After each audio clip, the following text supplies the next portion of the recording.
গল্পটি শুরু হয় আফ্রিকার জঙ্গলকে দেখিয়ে, আর তারিখটা ছিল 1966। এই জঙ্গলে আমেরিকার সৈন্যরা যুদ্ধ করছিল, আর মুতাবা নামের একটি ভাইরাস সেখানে ছড়িয়ে পড়ে। সেনাদের চিকিৎসার জন্য ও বিষয়টিকে দেখার জন্য সেখানে কয়েকজন ডাক্তার ও বিজ্ঞানীকে নিয়ে আসা হয়।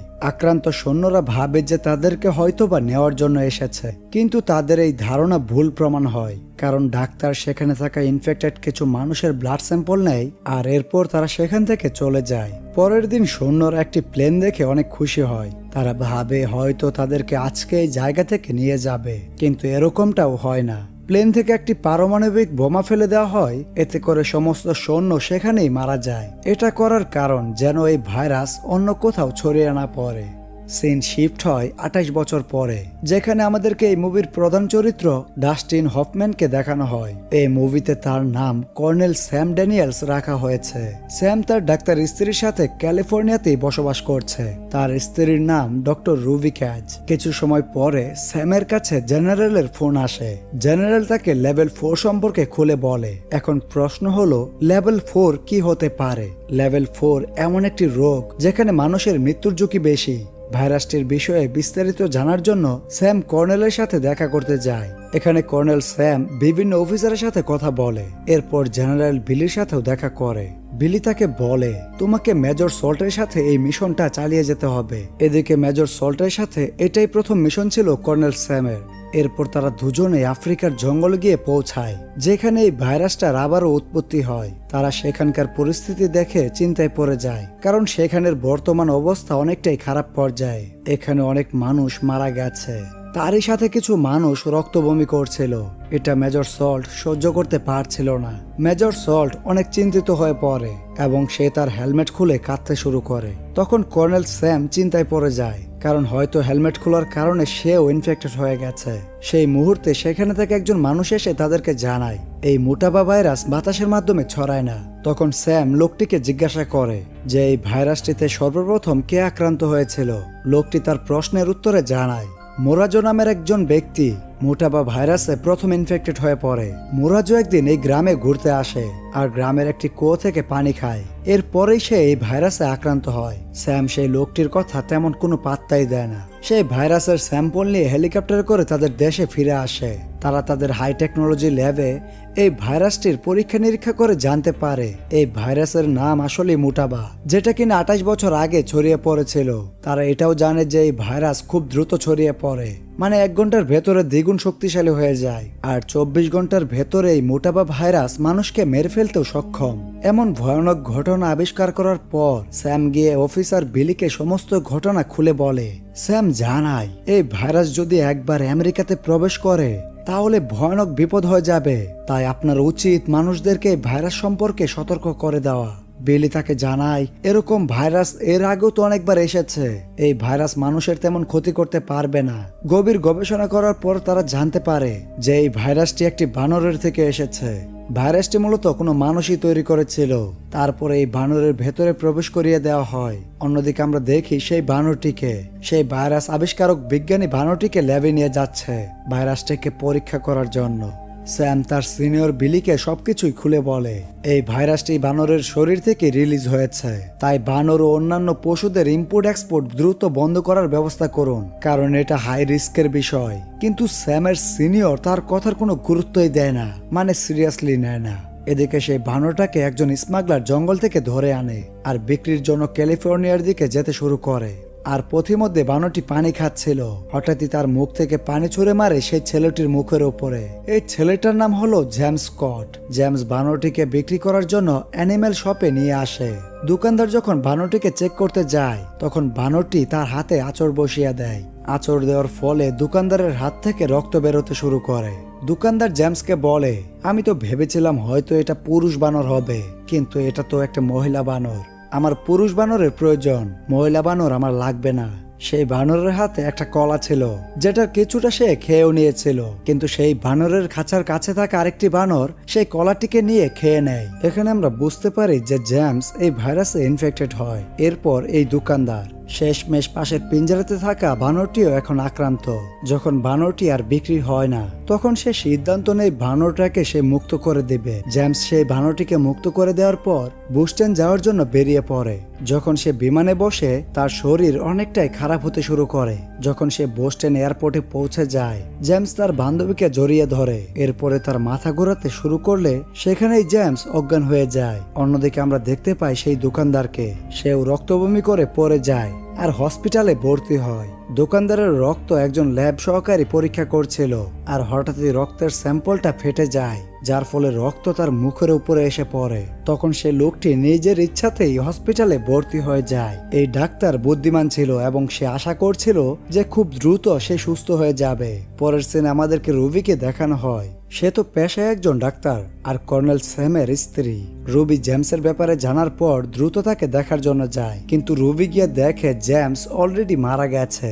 রুবি যখন জেমসের পোস্টমর্টেম করে তখন সে জেমসের শরীরের ভেতরের সব জায়গাতেই পানি দেখতে পায়। এই কথাগুলো স্যামের সাথে সে শেয়ার করে। রুবি এটাও বলে যদি 24 ঘন্টার মধ্যে এ ধরনের কেস আবারও আসে তাহলে আমরা হাই অ্যালার্ট জারি করব। সিন শিফট হয় সেই ল্যাব সহকারীর উপরে। লোকটি তার বান্ধবীকে নিয়ে সিনেমা দেখতে এসেছে। সেখানে তার অবস্থা খারাপ হতে শুরু করে আর জোরে জোরে কাশি দিতে থাকে। এতে করে ভাইরাসটা দ্রুত সেখানে ছড়িয়ে পড়ে। কিন্তু লোকটি এই বিষয়ে কিছুই বুঝতে পারছিল না। সে ভাবে এটা হয়তো বা তার নর্মাল কাশি। পানি খাওয়ার জন্য বাইরে আসলে কাশতে কাশতে সেখানে জ্ঞান হারিয়ে ফেলে। অতঃপর সেও অ্যাডমিট হয় হসপিটালে। জেমস আর ল্যাবের সে ব্যক্তি শুধু আক্রান্ত হয় না, অনেকে এই ভাইরাসের শিকার হয়। ধীরে ধীরে এই ভাইরাস সব জায়গাতে ছড়িয়ে পড়ে। আর যেই হসপিটালে এই ভাইরাসের বেশি রোগী ভর্তি হয় সেখানে ডক্টর রুবি তার টিমকে নিয়ে পৌঁছায়। অন্যদিকে কর্নেল স্যামও ক্যালিফোর্নিয়াতে পৌঁছায়, কারণ ক্যালিফোর্নিয়াতে মোটাবা ভাইরাসে মানুষ বেশি আক্রান্ত হচ্ছে। এখন আমাদেরকে দেখানো হয় ব্রিগেডিয়ার জেনারেল বিলিকে তার সহযোগী জেনারেলের সাথে কথা বলছিল। এই ভাইরাসটাকে ধ্বংস করার জন্য তার সহযোগী জেনারেল একটি পদ্ধতি বলে, আমরা ক্যালিফোর্নিয়াকে ধ্বংস করে দেব যাতে মোটাবা ভাইরাস অন্য কোনো শহরে প্রবেশ করতে না পারে। কিন্তু বিলি এই সিদ্ধান্তে সম্মতি জানায় না। বিলি তার উত্তরে বলে, আমরা সবাইকেই বাঁচাবার চেষ্টা করব, আর কিছু মানুষের জন্য অন্য সকল মানুষকে আমরা এভাবে মেরে ফেলতে পারি না, আমরা তাদের রক্ষক। এই ফোন কলের পরে সেনাবাহিনী সম্পূর্ণ ক্যালিফোর্নিয়াকে চারদিক থেকে ঘিরে ফেলে, যেন কেউই ক্যালিফোর্নিয়ার বাইরে যেতে না পারে আর বাইরে থেকে ভেতরে কেউই প্রবেশ করতে না পারে। স্যাম যখন রুবির সাথে দেখা করে, রুবি স্যামকে জানায় এই ভাইরাসটা এখন বাতাসের মাধ্যমে ছড়িয়ে পড়ছে, কেননা এই ভাইরাস এখন সেই সব মানুষদেরকে ইনফেক্টেড করছে যারা কিনা ইনফেক্টেড মানুষদের থেকে দূরে অবস্থান করছিল। তাদের সম্পূর্ণ টিম আবারও একত্রিত হয় আর পরীক্ষা নিরীক্ষা করে তারা জানতে পারে এই ভাইরাস বাতাসের মাধ্যমেও ছড়াতে পারে এবং কি এটি পশুর শরীর থেকে এসেছে। কয়েকদিনের মধ্যেই শহরের অবস্থা খারাপ হয়ে গেছে। বিশৃঙ্খল পরিবেশ, সবাই পালানোর চেষ্টা চালিয়ে যাচ্ছে, কিন্তু সেনাবাহিনীরা কাউকে এক্সিট নিতে দিচ্ছিল না। চারদিক থেকে তাদেরকে ঘিরে রেখেছে যেন কেউই এই শহরের বাইরে যেতে না পারে। ক্যালিফোর্নিয়ার সবাইকে কোয়ারেন্টাইনে রাখা হয়। আমরা সকলেই জানি কোয়ারেন্টাইনের মানে হলো যাদের উপর সন্দেহ বা আক্রান্ত হওয়ার চান্স রয়েছে তাদেরকেই কোয়ারেন্টাইনে রাখা হয়। যেহেতু এই শহরে এই ভাইরাসটির দেখা দিয়েছে তার জন্য সম্পূর্ণ ক্যালিফোর্নিয়াকেই কোয়ারেন্টাইনে রাখা হয়, এতে করে অন্য শহরগুলিও নিরাপদ থাকবে। অপরদিকে আমরা দেখি রুবি ইনফেক্টেড সেই স্টোরে প্রবেশ করে। এটা সেই দোকানটায় যেখানে পশু বিক্রি করা হতো, মানে এখান থেকে ভাইরাসটি ছড়িয়ে পড়ে ক্যালিফোর্নিয়াতে। সেখান থেকে দ্বিতীয় বানরটিকে নিয়ে আসা হয়, মানে সেদিন যেই বানরটা কলা খেয়ে নিয়েছিল। বানরটিকে আনার পর তারা সকলে মিলে বানরটির চেক আপ করে। পরীক্ষা নিরীক্ষা বানরটির বডিতে অ্যান্টিবডি নেই যা ভাইরাসটিকে গ্রহণ করতে পারে। এই মহামারী থেকে বাঁচার জন্য জেনারেল ভিলি E1101 সিরামটিকে বেছে নেয়, কারণ এটি সেই ওষুধ যা 28 বছর পূর্বে বানানো হয়েছিল। কেননা এই ভাইরাস অতীতেও একবার এসেছিল। এটা দেওয়ার পর এখন অ্যান্টিভাইরাসটা আর কাজ করে না। হয়তো এই ভাইরাস আগের চেয়েও দ্বিগুণ শক্তিশালী হয়ে ফিরে এসেছে। ওষুধটা আর একদমই কাজ করে না। রোগীগুলিও মারা যেতে শুরু করে। তখন স্যাম সেই ওষুধটাকে তার পরীক্ষাগারে নিয়ে আসে, মানে এটার উপর সে এখন পরীক্ষা নিরীক্ষা করবে। তার সহকর্মী সল্টের কাছে ওষুধটাকে হস্তান্তর করে। সল্টকে স্যাম বলে, এটার ডিটেলস তুমি চেক করে আমাকে জানাও, আর এই বানরটাকেও দাও। মেজর সল্ট সেই ওষুধটা ইনফেক্টেড বানরটাকে দেয়। অন্যদিকে আমরা দেখি মার্কিন সেনাবাহিনী জনগণের উদ্দেশ্যে একটা ঘোষণা করে দেয়, যদি আপনাদের সর্দি কাশি বা শ্বাসকষ্ট হয় অথবা অসুস্থতা অনুভব করে থাকেন আর যদি কেউ এই ভাইরাসের আক্রান্ত মনে করেন, তবে আপনারা একটা কাজ করবেন, আপনাদের ঘরের বাইরে সাদা কাপড় ঝুলিয়ে রাখবেন। এই কাপড় দেখে ইনফেক্টেড মানুষগুলিকে নিয়ে যাওয়া হবে যেন তাদেরকে আমরা সুচিকিৎসা দিতে পারি। মিডিয়াও এই সমস্ত ঘটনা সুন্দরভাবে প্রচার করে। অন্যদিকে কর্নেল স্যামের সহযোগী ক্যাসি ল্যাবে পরীক্ষা করার সময় তার প্রোটেকশন স্যুট ছিঁড়ে যায়। এটা প্রোটেকশন কাপড় ছিল, ফেটে যাওয়ার ফলে এটা আর সেফটি হিসেবে থাকে না। যেহেতু সে ভাইরাসের কাছে অবস্থান করছে, তাই সে নিজেও এই ভাইরাসের দ্বারা আক্রান্ত হয়ে পড়ে। এই ব্যাপারে সে কাউকে কিছু বলে না। অন্যদিকে ইউএস প্রেসিডেন্ট একটি মিটিং এ সব বড় বড় বিজ্ঞানী, ডাক্তার আর সেনাদেরকে ডেকেছেন। এখানে আমরা সেই জেনারেলকেও দেখতে পাই যে কিনা বিলিকে বলেছিল যে আমরা ক্যালিফোর্নিয়াকে ধ্বংস করে দেব। এখানে তিনি প্রেসিডেন্টের কাছে পারমিশন চায় যেন যত দ্রুত সম্ভব ক্যালিফোর্নিয়াকে ধ্বংস করে দেওয়া হয়। যদি শহরটাকে বোমার সাহায্যে ধ্বংস না করা হয়, তাহলে এই ভাইরাস অন্যান্য শহরগুলিতেও ছড়িয়ে পড়বে, ফলে এটি নিয়ন্ত্রণ করা একেবারে অসম্ভব হয়ে পড়বে। আর আমরা এই রিস্ক কখনোই নিতে পারবো না। 27,000 মানুষকে বাঁচানোর জন্য আমরা সম্পূর্ণ আমেরিকাকে রিস্কের মধ্যে ফেলতে পারবো না। প্রেসিডেন্ট এইসব কিছু জানার পরে পারমিশন গ্রান্টেড করে দেয়। আমার তো মনে হয় কিম জং উং বা ডোনাল্ড ট্রাম্প থাকলে এটাই করতো। তো যাই হোক, তো ফেরা যাক গল্পে। এদিকে কর্নেল স্যাম আর তার ওয়াইফ দুজনে মিলে আলোচনা করছিল। তাদের নজর পড়ে এক্সপেরিমেন্ট করা বানরটির উপরে, যেটা এখন সুস্থ স্বাভাবিকভাবে খেলা করছে। এটা দেখার পর তারা সবাই অনেক খুশি হয়। আবারও পরীক্ষা নিরীক্ষা করে তারা জানতে পারে বানরটাকে যে সিরাম দেওয়া হয়েছিল, মানে E1101, যেটা বানরটার উপরে দেওয়া হয়েছিল, সেটা অ্যান্টিবডি হিসেবে কাজ করেছে। এটা সেই ওষুধটা যেটাকে আফ্রিকার মানুষদের জন্য তৈরি করা হয়েছিল। কিন্তু ক্যালিফোর্নিয়াতে এই ভাইরাস অনেকের উপরে প্রভাব ফেলেছে, আর যেহেতু ভাইরাসটি পুরনো, তাই অনেক শক্তিশালী হয়ে উঠেছে, যার ফলে অ্যান্টিডোট দেওয়ার পরেও মানুষগুলো মারা যাচ্ছে। এদিকে ক্যাসি, যার স্যুট ফেটে গেছিল, সে হার্ট অ্যাটাক করে। ক্যাসির সহযোগী তাকে দ্রুত হসপিটালে ভর্তি করে। রুবি যখন ক্যাসিকে ইনজেকশন দিতে যায়, তখন ভুল করে ইনজেকশনটা তার আঙ্গুলে ঢুকে পড়ে। ক্যাসি তো এই ব্যাপারে কাউকেই বলেনি যে সে মোটাবা ভাইরাসে আক্রান্ত হয়েছে। এখন ক্যাসির সাথে সাথে রুবিও ইনফেক্টেড হয়ে যায়, আর রুবিও বুঝে যায় যে ক্যাসি এই ভাইরাসে আক্রান্ত। এদিকে স্যাম বিলির সাথে দেখা করে। বিলি জানায় ইউএস প্রেসিডেন্ট সিদ্ধান্ত ফাইনাল করেছে, ক্যালিফোর্নিয়াকে আজ রাতের মধ্যে বোমা দিয়ে উড়িয়ে দেবে। তাকে এটাও বলে দেয় মূলত এই ভাইরাসের উৎপত্তির পেছনে আমেরিকার হাত রয়েছে।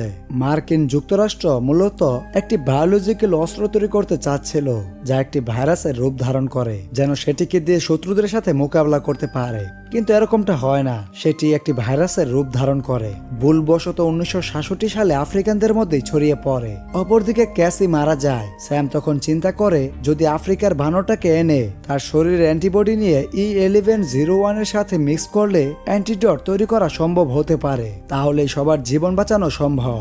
অনেক গবেষণা করার পর তারা জানতে পারে কয়েকদিন আগে একটি বানরকে আফ্রিকা থেকে পাচার করে আনা হয়েছিল, আর সেটাকে কাছে থাকা একটা জঙ্গলে রিলিজ করা হয়েছে। তখন সেই বানরটার একটা ছবি সে পেয়ে যায়। স্যাম তখন মিডিয়াতে বানরটার ছবি প্রকাশ করে দেয়। যদি কেউ এই বানরটাকে দেখে থাকে, তাহলে যেন স্যামের দেওয়া কন্ট্যাক্ট নাম্বারে যোগাযোগ করে। একটা মহিলা তখন স্যামের কাছে ফোন করে জানায় যে বানরটিকে সে দেখেছে। যখন স্যাম সেই জঙ্গলের কাছে থাকা বাসাটিতে পৌঁছায়, তখন মহিলাটি স্যামকে জানায় বানরটি মাঝে মাঝে আমাদের বাসাতে আসে, আমার মেয়ের সাথে বানরটার বন্ধুত্ব হয়েছে।